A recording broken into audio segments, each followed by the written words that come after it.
The Mississauga Morning Trade for Growth and Power breakfast.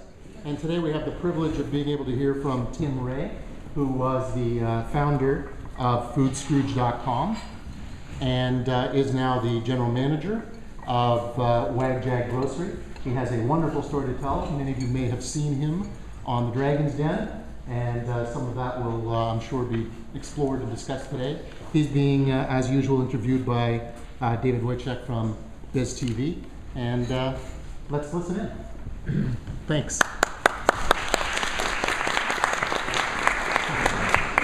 We've got some new furniture up here, which is it's a little slidey, and I have to say it's very relaxing. You sit back here. The only problem is when I sit, but thank God I'm wearing black, so it doesn't show off my tummy when I sit back here. I feel like a little Smurf because my feet aren't quite hitting the floor either. Tim, you're nice and tall, so you don't have these problems, and you're skinny too. So.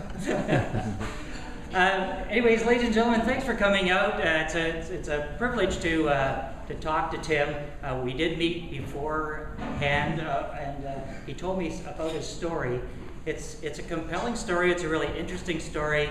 He's a fascinating guy, and to be able to take his company, Food Scrooge, in 1 year from launch to sale to Torstar Digital is quite an accomplishment. And in there, he managed to get on Dragon's Den and get a deal as well. So we're going to cover all of those things, including his list of 30 things to do. That was your bucket list? No, that was your things to do before you were 30. Yeah. He had a list of things to do before he was 30. What age are you now, Tim? 31. 31. So we're going to find out how he accomplished most of those goals. I did see Tim on the Dragon's Den, and what really sealed the deal for me was then I saw this article in the Financial Post. And I believe this article came out about 2 weeks after your appearance on the Dragon's Den. So it looked like he was on the Dragon's Den, made a deal with the Dragons, and 2 weeks later sold the company, which wasn't exactly the timeline, but we'll get into that. So let's find out a little bit about our guest, Tim Ray. Tim, give us a little bit of your background and your movement into Food Scrooge, how you came up with the idea.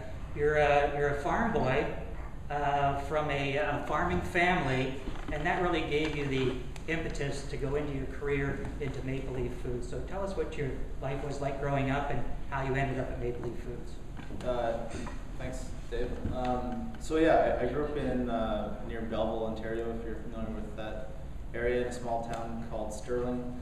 Actually, far outside of the town, and we had a aerial antenna with like 3 channels growing up, and my family are all dairy farmers from that area. So I really had a long involvement in the agricultural industry indirectly through helping out with my family's dairy farms.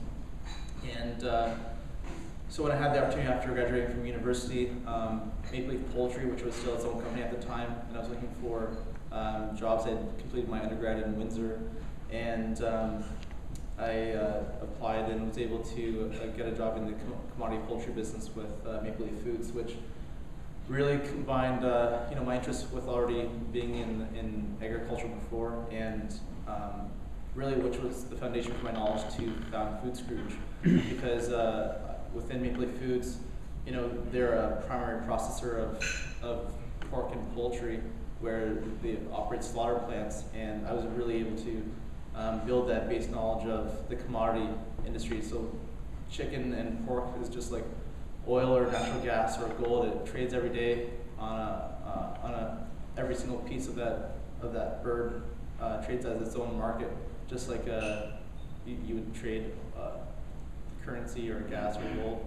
And so 5 years with Maple Leaf Foods really propelled me to get a really deep understanding of the food industry in Canada and supply management, if you're familiar with how the quota system works in Canada. And after that, I did my MBA at Queen's, so I decided it was time to go back to school.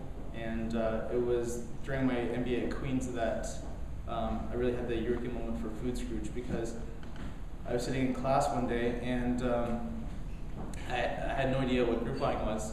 And literally, one of the other teams was doing a consulting project.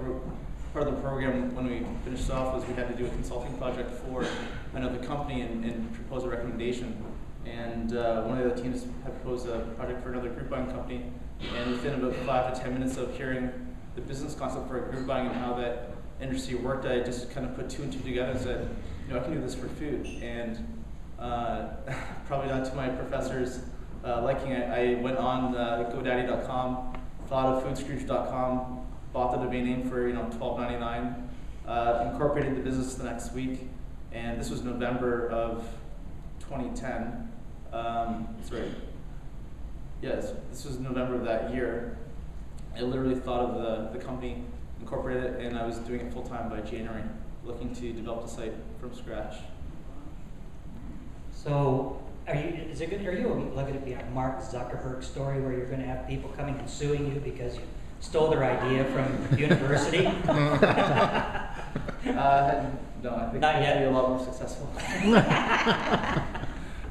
It was really funny though, because one of my classmates literally was sitting beside me, and it's one of those things where he was beside me when I had the that eureka moment of hey, what do you think about this? And I told him about just this idea, and how guys are, especially if you're an entrepreneur, you always have dozens of ideas. I've had hundreds of ideas that I've told people that haven't gone anywhere. But for him, just to be there at the actual hey, what do you think about this idea? And then to see from November to September, within less than a year, that actually launched and sold the business, was kind of cool for him on the sidelines, and we've talked about it quite a bit.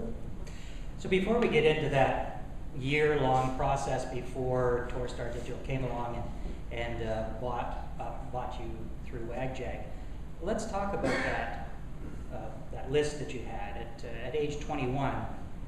You built a list of 30 things that you wanted to achieve, or you built a list that you wanted to achieve by 30. How many things were on the list, and what are some of the things, and how have you done?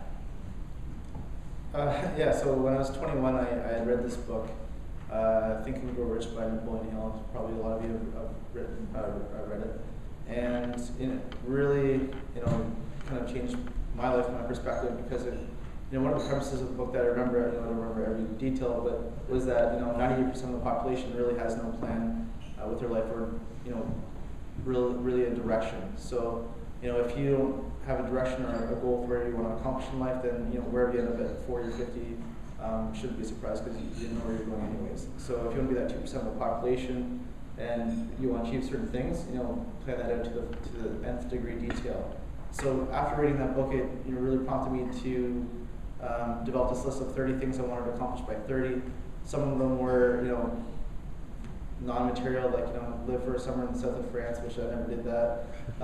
But 2 of the things that were really important to me was I wanted to get my MBA, and 2 of them was I wanted to become a full-time entrepreneur. Because even at 21, and my 3rd year of university, or 4th year, I knew I wanted to be an entrepreneur, and I was already coming up with different business ideas and creating small companies, whether it was buying and selling things amongst my friends, whatever it was. And so when it came time for that, I was 29. I realized that I had no other opportunity to go back to school and finish my goal to get my MBA at Queen's. And in order to do that, I was really faced with some tough choices, because the program that I was going to do was a condensed program, because I had only given myself a year of time to do it, and it required me to take 9 weeks off. So I was going to have to leave my company and go into debt, $64,000 for the 1 year's tuition, with no one paying for it and no guarantee that I was going to pay off. The way that I looked at it was, and really my experience is that when I was in my undergrad was when I had the most creativity and my most ideas for entrepreneurial ventures. As soon as I went into the corporate world, for myself personally anyways, once those ideas kind of dried up, I didn't get any more new juice. I was kind of in the machine of the big company. And so I saw going back to Queens and taking that risk as basically my return on investment was going to be in creativity and getting back my mojo for some entrepreneurial ideas, which luckily towards the end of the program was Food Scrooge. And at the time when I thought Food Scrooge, in November of the year, I was engaged to my now wife Julia, and I didn't have a job, and I was telling Julia that I'm going to take this risk now, And after not working for another year, thanks for supporting me, babe, I'm going to go and try this company. And for me at the time, the decision was, you know, people say, well, how do you get comfortable with the risk and the idea of failure? And for me, it was more uncomfortable for me to think of not trying than failing. So, you know, the idea of having the regret of never trying, for me, was worse than the idea of trying and going bust. So I told her that, you know, I'm 30 years old now. When I had the idea of Food Scrooge, so I had to do it now or miss it on school. So I decided to take the leap, and at least that way I could say I was a full-time entrepreneur by the time of 30. Whether I was successful or not wasn't one of the conditions that I put on myself. When you were at Queens, you won a competition, a business competition, which gave you a $150,000 interest-free loan. Yeah. Tell us how you won that competition, and then you had a remarkable payback of that loan as well. Yeah. So one of the biggest advocates and one of the best resources I had during Food Scrooge was my entrepreneurial professor from Queens, who I told her I'd already decided to launch Food Scrooge in November. Come February, I told her about, you know, the idea, and I wanted to get her to vet the idea, see what she thought. She loved the idea, and she told me that with this business plan competition that Queens was putting on, in combination with the federal government's economic action development program, where they were giving away 3 prizes for $150,000 interest-free loan. And she's like, "You should apply." You know, I was like, "That's fantastic. You know, give me the information. I'll do it in the next couple of weeks," because I was really busy developing the site and I was really into the nitty-gritty of the business. And she said, "Well, the deadline's next week. You have to, or this Friday." This was like Wednesday. I had 2 days to finish this application. So I put it in, and luckily, out of, I think they had 15 applicants, they chose 6 finalists to come and present in person to the board. And out of the 6, they gave away 3 prizes. And we were lucky to get one of the $150,000 interest-free loans, which was fantastic because it really gave us the resources to, you know, give us a really good running start. And I don't think we would have really gone as far as we did without that fortunate investment. Luckily enough, we were also able to pay that loan back within 3 months as part of the deal with or within 6 months as part of the deal with Torstar. So for them, you know, they were ecstatic that, you know, they probably thought the money was gone as soon as they gave it out. You know, and they're getting a check for $150,000 back, you know, 6 months later, which is